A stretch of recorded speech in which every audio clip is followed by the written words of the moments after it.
Welcome back to Insights Unlocked. Today, we're thrilled to kick off a new season with Paul Strike, Senior Vice President and Global Head of Design Research, formerly at Goldman Sachs. Paul shares his deep insights into building a mature design culture, the critical roles leaders play in driving innovation, and the future of design. Paul brings insights any leader or aspiring leader should be thinking about. Enjoy the show. Welcome to Insights Unlocked, an original podcast from UserTesting, where we bring you candid conversations and stories with the thinkers, doers, and builders behind some of the most successful digital products and experiences in the world, from concept to execution. Welcome to the Insights Unlocked podcast. I'm Nathan Isaacs, Senior Manager for Content Production at UserTesting. And our guest today is Paul Strike, Senior Vice President and Global Head of Design and Research, formerly at Goldman Sachs. Paul has more than 20 years of design leadership experience, leading teams and programs of innovation and transformative change inside startups, agencies, and Fortune 100 companies. Welcome to the show, Paul. Happy to be here. Paul, it's going to be fun to have you on the show, and I think our listeners are going to find your background really interesting. But first, I want to start by just saying thank you to all those listeners.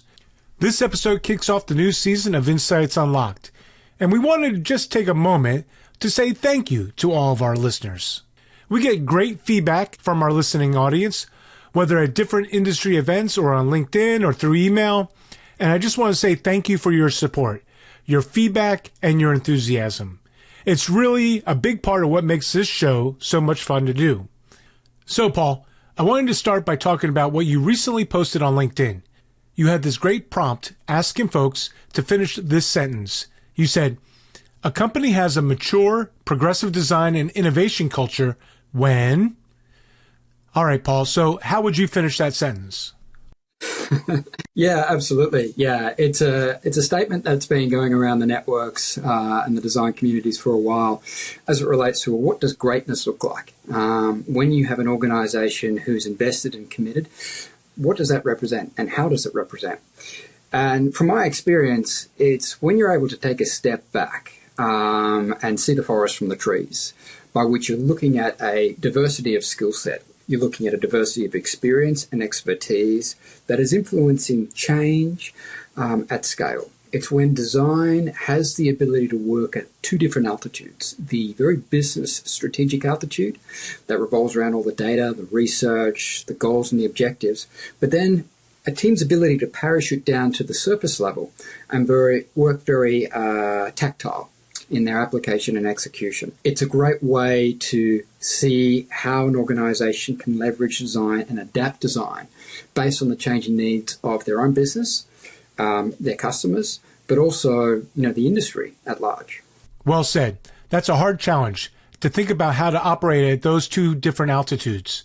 I think some of the most innovative and thoughtful people we've worked with have that design mindset of how do I think about a problem at a high business level, but also are able to get into the tactical details of where the rubber meets the road and make a real impact. Yeah, it's, to your point, it's not easy. You have to have a very well-versed ability to understand the entire end-to-end digital journey, to understand how systems need to operate as connected relationships. And then what does that mean, again, when you work at those two different altitudes and you involve HR, when you involve legal, risk, compliance? How do you have those regulatory conversations that aren't, overly creative or exciting, but they're business imperatives? And then at the same time, how do you then flip that mindset, dive into the detail and start looking at interactive feedback patterns, start looking at, brand palettes, start looking at color psychology? They're different areas of design and they require teams and individuals who wear very different hats, but it's the nature of the beast today. I agree. It really speaks to that flexibility designers can have. I want to ask you about an article you wrote, Navigating the Digital Abyss. You discussed the disconnect between design and core business goals in many organizations. How do you suggest companies overcome this disconnect to make design a central function in their digital or corporate strategy, and how they can better engage with customers? It's very difficult, and unfortunately there's no silver bullet or one way to approach this. What we know as one of the key reasons organizations aren't able to move forward with that adaptability and agility that revolves around design and innovation is primarily because what we've seen, and when I say we, I say the larger design community, is that we haven't seen that there is an instilled and institutionalized leadership model that is the right kind of leadership model. So if you go back to the 1920s and 1930s, leadership inside corporations was about setting a direction and having your workforce follow that direction. You then fast forward to the 60s and 70s, where leadership evolved into creating more so the vision of the organization. And leaders recognized that they needed to be a lot more ambitious around just setting that direction and expecting others to follow. Looking beyond where they are today and why was a huge imperative that started to set organizations apart. Now, today, because design and innovation have become sort of intrinsically intertwined into business, there's a lot more at stake. And leaders, yes, they still need to be visionaries, but the focus is now shifting to shaping cultures and capabilities. And it's about that co-creation of that future vision that is a different skill set that some leaders today simply don't have. So if you want to lead a very design-centric organization that is forward-thinking, future-thinking, is passionate and committed about superior products and services, innovating with speed and at scale, leaders really need to form new functions. And they fall into three categories. The category of the architect, that is about building those cultures and capabilities, using the resources and the environments to co-create and experiment. It's a collaboration about utilizing diverse expertise, bringing together a collective genius, so to speak. Then there's the leadership function of the bridger. And the bridger is one who has the ability to leverage and access the tools, the resources, and the expertise from outside the organization. And this is where you start looking at blended models, where you start to incorporate diversity of perspective, diversity of thought, where sometimes that doesn't exist internally, and you need that outside influence to come in and help shape things. And then the third function is the function of the catalyst. And this is really the change agent at scale, working to the goal of accelerating autonomous co-creation across the entire ecosystem. And this is where leaders need to expand capabilities to influence other business units in their organization. So there's a greater sense of shared knowledge and acquired knowledge, so that if you have a dependency that revolves around one business unit, you start to build the capabilities in the original business unit to then support that other business unit. So then all of a sudden you start to share that greater sense of shared capability, of shared success. It's not something you see every day. It's not something you see leaders go out of their way to create, because it revolves around disruption. And it is, in a way, disrupting the status quo. It's not how organizations operate. Bit by bit, we are seeing the more progressive companies start to realize that culture and capability are catalysts for change. If you want to deliver consistently in accordance to certain brand values, then you need to operate consistently. They're both interchangeable and they go hand in hand. But these are some of the main reasons why we've seen such a disconnect between design. When you see organizations do this well, and I hear you're talking through a level of change that is pretty substantial, does that change more often come from the outside in? Like, are you bringing in those roles that you talked about and sort of finding them and putting them in the organization? Or is it finding those folks inside the company that have those characteristics and are setting them loose?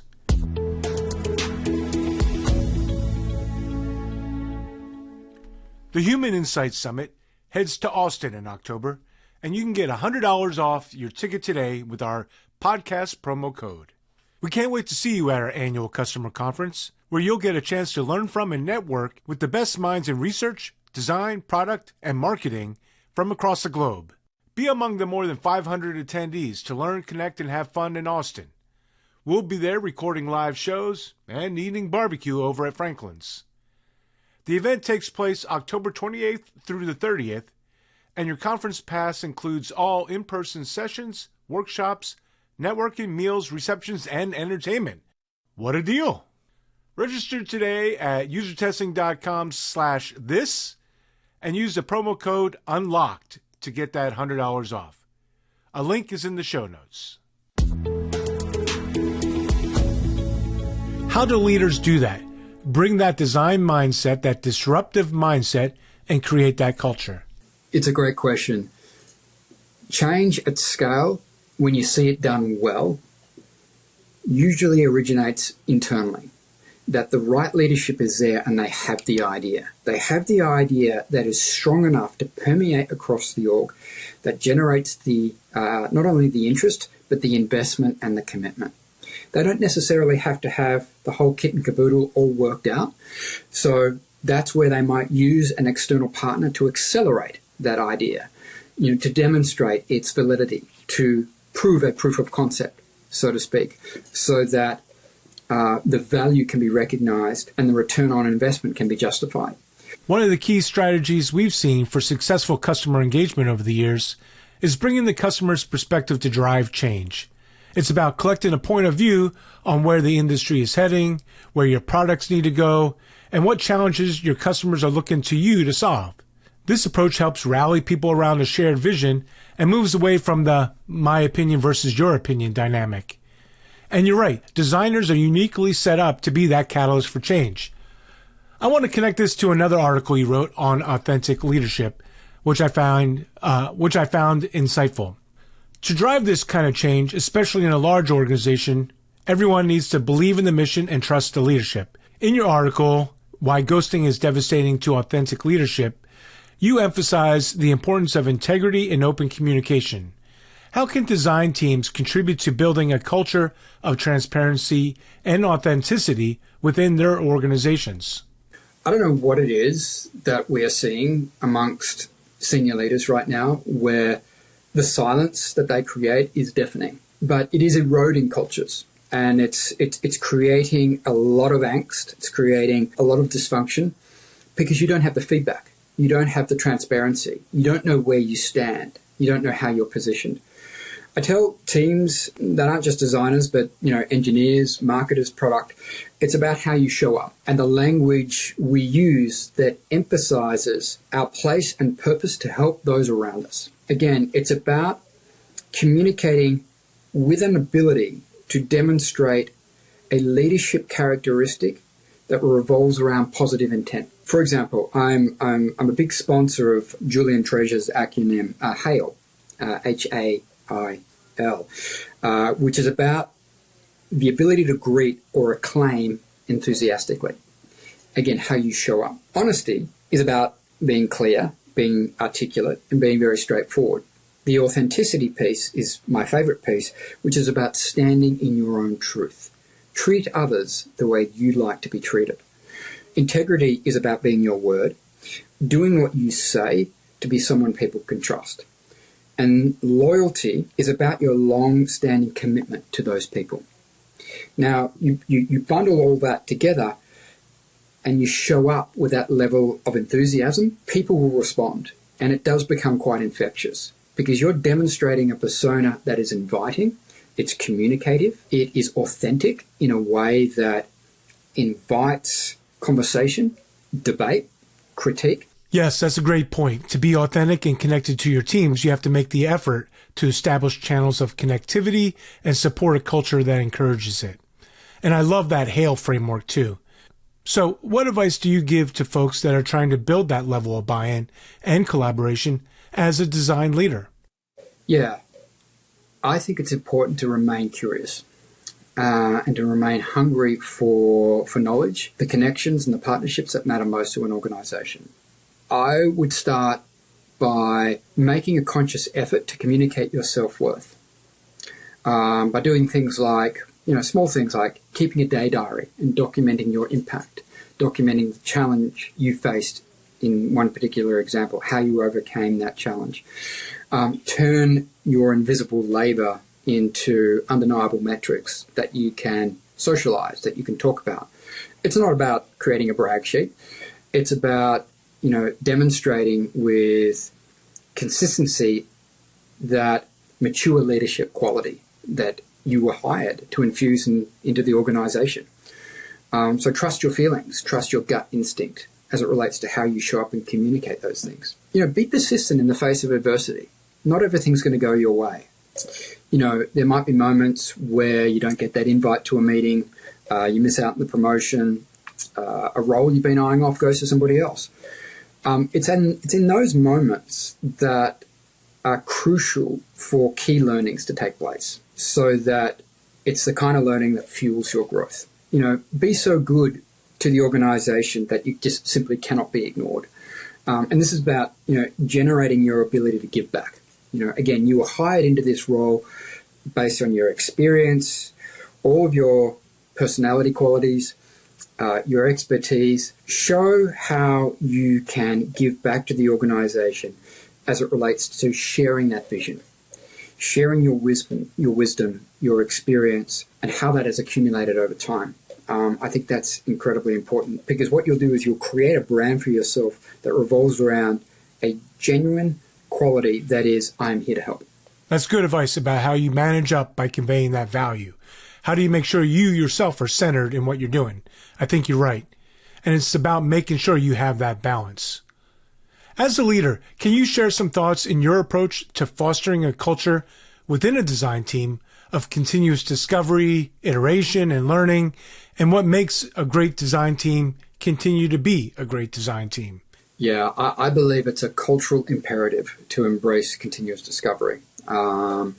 If you look at some of the most sought after superior products and services in market today that are widely consumed across geographies, they've been created by teams who actively subscribe to continuous learning. As long as you have a time-boxed, well-structured, sustainable approach to discovery and iteration, then teams, should have that ability to apply themselves in a cohesive, creative way that really does look at breaking down that problem, framing it accordingly with context, and leveraging data and research that enables and informs opportunity experimentation. I agree. Even just validating that what we believe to be true continues to be true is an important thing. And there are so many bad ideas that at one point in time were actually good ideas. And things change. Markets change. Competitors change. I think the ability to have that continuous loop, especially on these longer threads, is critically important. So as we wrap up, Paul, what excites you the most about the future of design and its potential to shape the digital landscape for the years to come?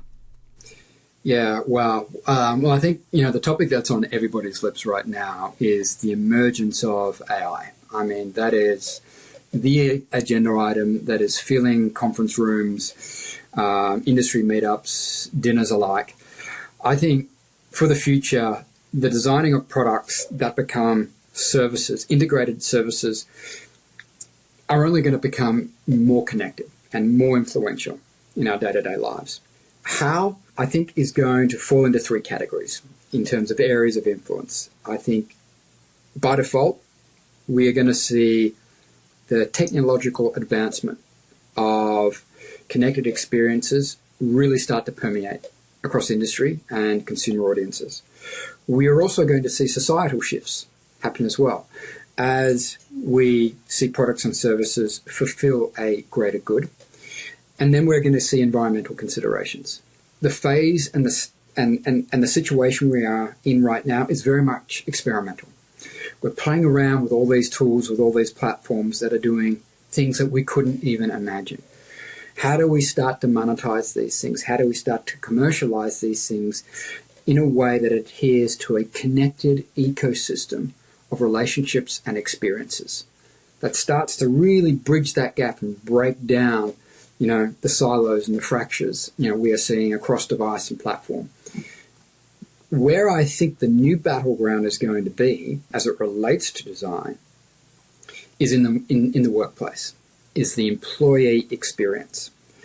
I think this is going to be a very interesting space because a study was done, I think it was 2020, amidst the pandemic, where only 29% of executives were focused on redesigning cultures that start to set in stone new capability advancements, where organizations start to uplift hierarchical environments, paving the way for new co-creative models, tools and autonomous functioning teams not just the ability to work remotely, through Zoom and on a screen, but working through a more human-centric, targeted interaction model that encapsulates the entire journey an employee is on, working within a team, project by project, but also balancing, work-life commitments at the same time, making their experience with that organization not just a professional one, but a personal one at the same time. That's going to be a very interesting space to watch.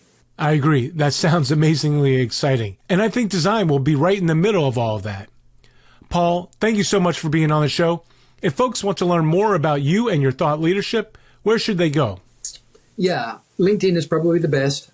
Please feel free to connect with me if you want advice, support, or just have a conversation. Ping me a message. I'm more than happy to connect and chat, help where I can. I'm on LinkedIn, most days. That's probably the best place to start. Again, Paul, thank you so much for coming on the show and sharing your experience and knowledge with our listeners. It was a real pleasure. Want to keep the conversation going?